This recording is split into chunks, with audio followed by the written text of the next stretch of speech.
ay nagsisimbolo ng pagkakaisang dibdib ng dalawang ito sa hapong ito. Palakpakan po natin sila.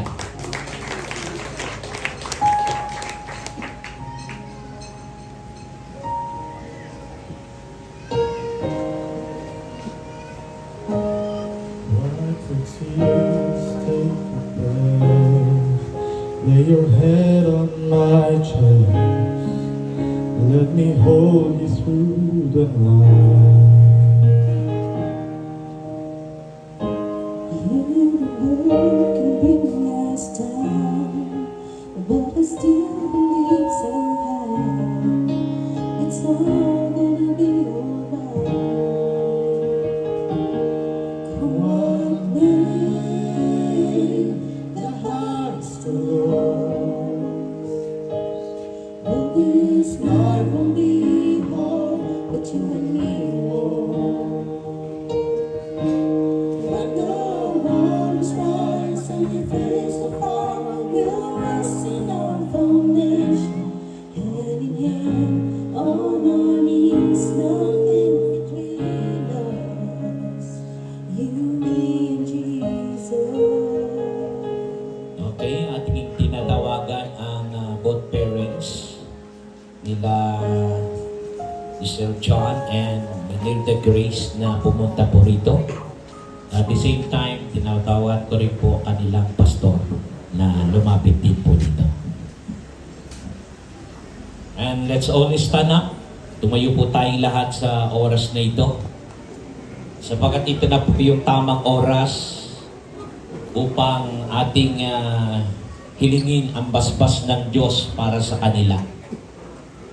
Ito na rin po yung pagkakataon upang ibigay ng kanilang mga magulang ang kanilang basbas para sa kanilang mga anak. At the same time, ang kanilang pastor narito rin kasama natin upang i-release sa dalawang ito ang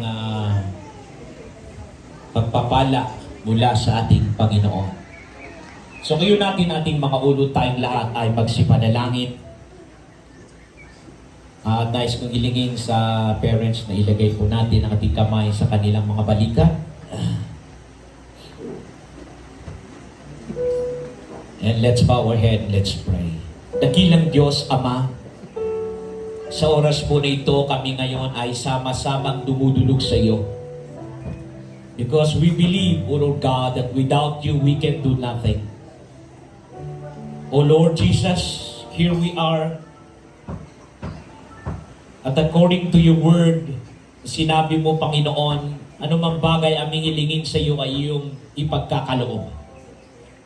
Kung kaya't sa oras na ito, narito kami ngayon, kasama ko ang mga magulang ng dalawang ito at kanilang pastor, maging man ang buong congregation, ay dumudulog sa iyo, Panginoon. At iniling namin, O Diyos, na iunan mo ang iyong kamay at iunawang igawad ang basbas sa dalawang ito sa kanilang pagsasama. Na ikaw na, O Diyos, ang manguna sa kanila, mag-ingat at magbigay ng patnubay, iba yung kalusugan at kalakasan at pagpapalang finansyal, material, lalo't spiritual na kanilang pangailangan. Iniling din namin, Panginoon, sa kanilang pagsasama, iunawa silang bigyan ng malusog na supling at mapayapang buhay at masayang pamilya, Panginoon. O God, aming ding inihiling, O Diyos, na ikaw nawa ang maghari lagi na sa kanilang isipan at puso. Lagi nawa nyo inaigawad sa kanila ang katatagan ng kanilang pananampalataya at katatagan o tibay ng kanilang pagsasama bilang mag-asawa. Iurilawang iunang, O Diyos, ang iyong kamay upang sila'y bigkisin ng iyong kapangyarihan at tukuban sila ng iyong baldugo. Ilayo at ilihis sila sa anumang mga bagay-bagay na nakakasira sa kanilang kalusugan. Higit sa lahat sa mga bagay-bagay na nakakasira sa kanilang pananampalataya.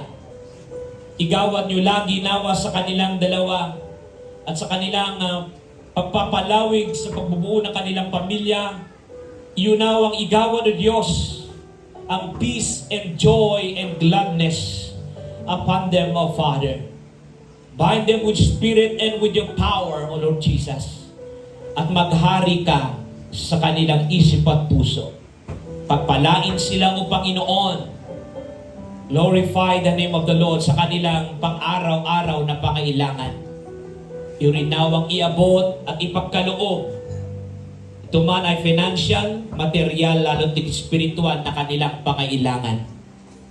Ama, tunay o Diyos na Ikaw lamang ang aming sandingan. Ikaw ang siyang aming pag-asa ng aming buhay. Kung kaya itinitiwala namin silang dalawa sa iyo, Panginoon, na iunawa silang samahan sa kanilang paglalakbay sa mundong ito.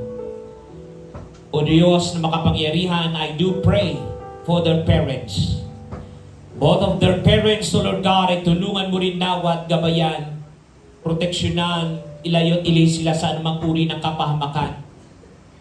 At patuloy silang gamitin pareho, Panginoon, na magsilbing instrumento. Magsilbing instrumento ninyo, Panginoon, O God, upang umalalay sa kanilang mga anak. Upang magbigay ng sapat na tulong kung kinakailangan. And advices, Panginoon, o encouragement man sa dalawang ito para sa kakabuti at kakaganda ng kanilang pagsasama. Madalangin ko rin ang kanilang mga magulang na pareho mo rin silang pagpalain sa financial, material, lalo din spiritual na kanilang pangailangan sa araw-araw. Bind them with your spirit and with your power as you continue to give them peace and joy and gladness in their families, Panginoon. Maraming salamat.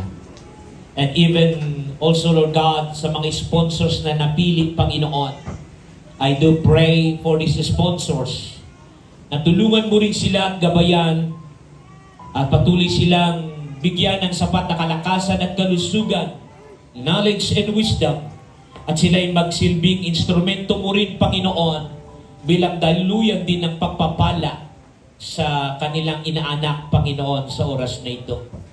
At naway ang mga kanilang mga sponsors na ito na napili ay magsilbing uliran at magsilbing instrumento upang makatulong sa kanilang dalawa sa kanilang pagpapalawig ng kanilang buuing pamilya.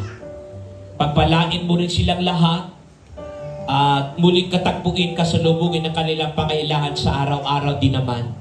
Ano man po ang kanilang mga negosyo, trabaho, o mga gawain, Panginoon, iunawa silang tulungan at pagpalain sa kanilang mga buhay. So thank you so much for the blessings that you bestowed upon them.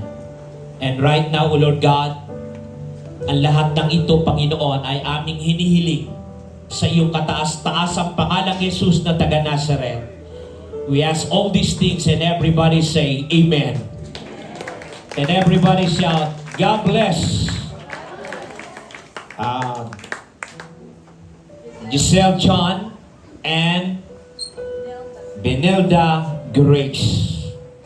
Praise the Lord. Lahat po magsabing pagpalain kayong dalawa. Okay, maraming salamat. Maaari na tayong umupo.